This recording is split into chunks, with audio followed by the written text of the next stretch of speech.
Daphné Pierret, bonjour. Bonjour. Vous êtes CEO de l'entreprise Pierret Portes et Fenêtres, une entreprise qui existe depuis 70 ans, plus de 70 ans exactement, vu que c'est en 1953 que votre grand-père Georges a fondé cette entreprise spécialisée dans la fabrication de châssis, portes et fenêtres, c'est inscrit dans le nom. Vous employez aujourd'hui 550 personnes, plus de 120 millions de chiffres d'affaires, c'est énorme. Et vous êtes CEO depuis quelques années et pourtant, au départ, vous ne vouliez pas rejoindre l'entreprise familiale. Qu'est-ce qui s'est passé ? Un concours de circonstances. On dit toute sa vie qu'on n'y mettra pas les pieds et puis un jour on a besoin d'un dépannage. On y passe une semaine et puis on finit par y rester par attachement. Aucun regret ? Absolument aucun. Une très très belle aventure en fait. Alors, on va s'intéresser aux produits. Je l'ai dit, c'est dans l'appellation Pierret Portes et Fenêtres, mais c'est large. Qu'est-ce que vous faites exactement ? Alors nous sommes fabricants de portes et fenêtres en PVC, en aluminium, en bois et en bois aluminium. On a 3 sites de production et on a la particularité de ne pas acheter nos profilés à des grands gamistes, mais de les concevoir nous-mêmes. Donc on a intégré à l'intérieur de l'entreprise les savoir-faire de l'extrusion, donc qui consiste à faire fondre une matière PVC et à l'extruder, ou un atelier de laquage où on achète là des profilés extrudés, mais qui sont les nôtres, et qu'on va venir laquer. D'accord. Et cette volonté, elle vient du fait qu'on cherche en permanence à amener la meilleure qualité à nos clients. On était beaucoup trop dépendants en fait des grands du marché que pour pouvoir promouvoir les produits que nous jugions être les meilleurs. Daphné Pierret, il faut quand même rappeler que votre grand-père a été visionnaire puisqu'en 1967, il a été le tout premier à imposer le PVC sur le marché du châssis en Wallonie. Il a créé une mini-révolution ? Alors, la révolution venait de l'arrivée d'une nouvelle matière. À l'époque, on avait juste des fenêtres en bois et en aluminium. Oui. Et le PVC est en fait venu révolutionner le monde de la fenêtre à cette époque-là. Et effectivement, il a saisi cette opportunité. Il a saisi surtout l'opportunité que ma grand-mère lui le laisse tranquille et le laisse réaliser un rêve. Et il s'est lancé à corps perdu alors dans cette nouvelle aventure du PVC. Et petit à petit, l'entreprise a grandi et elle continue de grandir parce que la grosse actualité qui vous concerne, c'était il y a quelques semaines, vous avez posé la première pierre d'un tout nouveau chantier, un sacré chantier, une toute nouvelle usine qui va faire 25 000 mètres carrés. Pourquoi cette nouvelle usine ? La demande est très très forte et vous avez besoin de croissance ? Alors ça fait quelques années en fait que le chiffre d'affaires grandit de manière exponentielle et on s'est rendu compte il y a 3 ans déjà qu'on était arrivé à saturation sur certains de nos outils de production. Oui. Donc on leur a donné de l'air en les rééquipant plus petitement sur les sites de Malone ici, sur le site du bois et bois aluminium, également sur le site de Bertry au niveau de la ligne de laquage. Et la finalité, c'était évidemment l'atelier PVC, qui est le plus gros de nos ateliers, et où là, on va sortir le double de fenêtres que ce que nous sortons actuellement. C'était une volonté de servir en termes de qualité en fait, nos clients. On gagne des parts de marché depuis certaines années, un certain nombre d'années, et on a voulu ne pas satisfaire les gens qu'on servait déjà actuellement, donc il était nécessaire de renforcer. Sacré investissement, on parle de 100 millions d'euros. Comment on finance un tel projet ? Eh bien, on appelle ces banques. Qui font confiance. Tout à fait. On s'entoure de personnes qui croient en l'entreprise et à ce titre-là, on a pu compter sur un partenaire de toujours qui est Idelux. On a commencé à étudier ce projet il y a 1 an et demi et depuis le début, ils étudient avec nous l'installation de ce nouvel atelier qui à la base, devait être 2 fois plus petit que celui qu'on va réellement créer. Ok. Et puis nos banques ont été avec nous, ont su rebondir, ont su tenir compte des aléas de la vie des entrepreneurs et de ce qu'un gros projet comme celui-là représente. Avec à terme des répercussions sur l'emploi, parce que vous allez Oui. créer 100 d'emplois. Mm. Vous êtes confiante, parce qu'on parle beaucoup de pénurie de talents, vous êtes confiante pour trouver les profils nécessaires pour le développement de votre activité?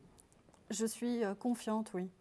Je n'aurais peut-être pas répondu de la même manière il y a 3 ans. Pourquoi? Pourquoi? Parce que nous étions devenus une grosse entreprise. Et une grosse entreprise qui n'était plus suffisamment en contact avec les gens qui y travaillaient. Et la crise Covid a été très compliquée par ailleurs à ce niveau-là. On a connu une croissance, donc de plus en plus de monde, avec moins de facilité en fait, à communiquer avec les gens qui travaillaient chez nous. Et on a décidé il y a 3 ans de poser les choses et de remettre l'humain au centre de l'entreprise, au travers de valeurs qu'on a diffusées largement. Et aujourd'hui, ce drive de valeurs en fait, nous permet d'aller chercher des talents qui nous correspondent et à qui nous correspondons aussi. Ça veut dire que quelque part, vous avez initié un bouche à oreille positif grâce au Covid? Disons que le Covid n'a pas été quelque chose de positif, Oui. mais il a aidé à une prise de conscience qui se serait peut-être faite moins rapidement si la rupture n'avait pas été là. Dans la conception de l'entreprise aujourd'hui, on parle beaucoup évidemment de développement durable. Quand on mène un tel projet, un tel investissement, 100 millions d'euros, est-ce que la carte du développement durable est indispensable, voire même imposée par ceux qui financent le projet? Est-ce que ça veut dire que vous avez des critères ESG, des panneaux photovoltaïques? Est-ce que vous êtes obligé de passer par là aujourd'hui?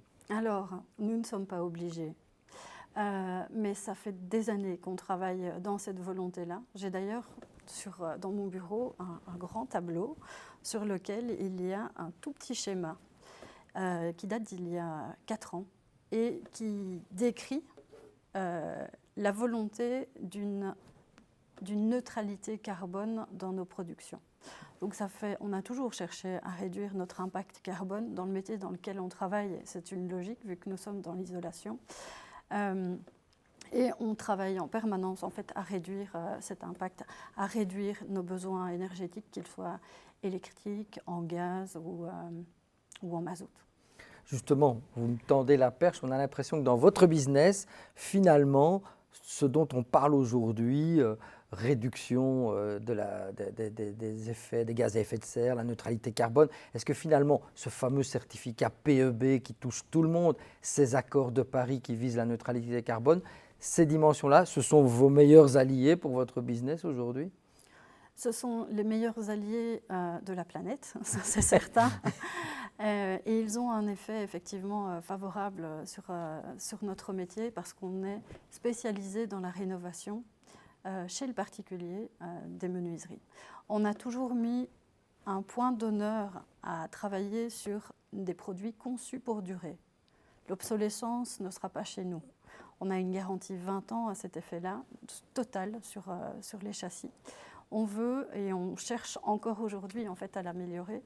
Et le cœur de nos produits, c'est leur thermique. On a aujourd'hui un produit qui se différencie fortement en fait, des produits de nos concurrents parce que le best chez nous, le best chez eux, c'est notre standard depuis déjà une dizaine d'années. Parlons marché à présent. Donc vous êtes très présente en Belgique, en France, c'est vos clients principaux, France, Belgique, un peu au Luxembourg, un peu en Suisse. Donc il y a déjà une volonté, des ambitions européennes. D'autres marchés, d'autres ambitions? Pas actuellement. Aujourd'hui, on est présent effectivement en Belgique et en France. On a la volonté de continuer à se développer sur ces 2 marchés-là.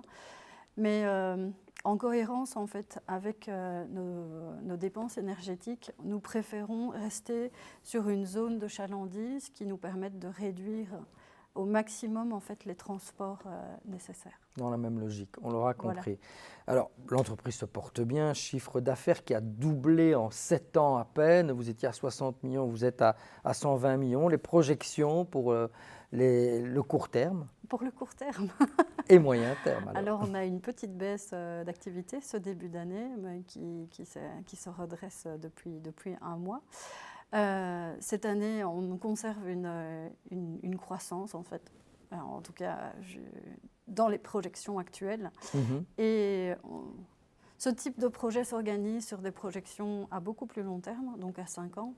Et effectivement, on espère rapidement doubler le chiffre d'affaires actuel pour pouvoir remplir ces unités de production qui vont être conséquentes. Alors une question qui va peut-être vous sembler bateau, mais qui est importante en termes de sensibilité sans doute. Vous êtes une femme patronne dans un monde du bâtiment, de la construction, qui est très masculin, on le sait. Alors c'est une difficulté ou au contraire c'est un sérieux atout ? Alors ça n'a jamais été une difficulté, je ne dirais pas que c'est un atout. Disons qu'on a une sensibilité pour aborder les choses qui est parfois différente de confrères masculins et que ça amène un regard différent sur la manière de faire du business.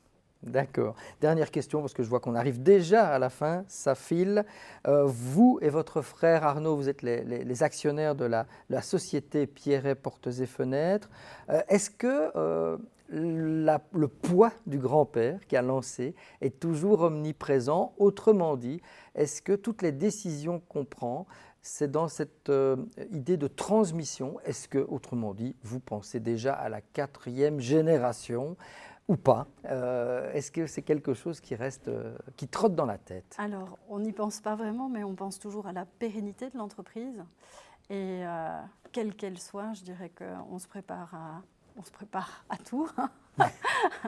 Mais ça n'est pas encore un sujet d'actualité pour nous actuellement. Daphné Pierret, merci beaucoup d'être venue nous parler de cette belle success story de l'entreprise fondée par votre grand-père, Pierret Portes et Fenêtres. Merci.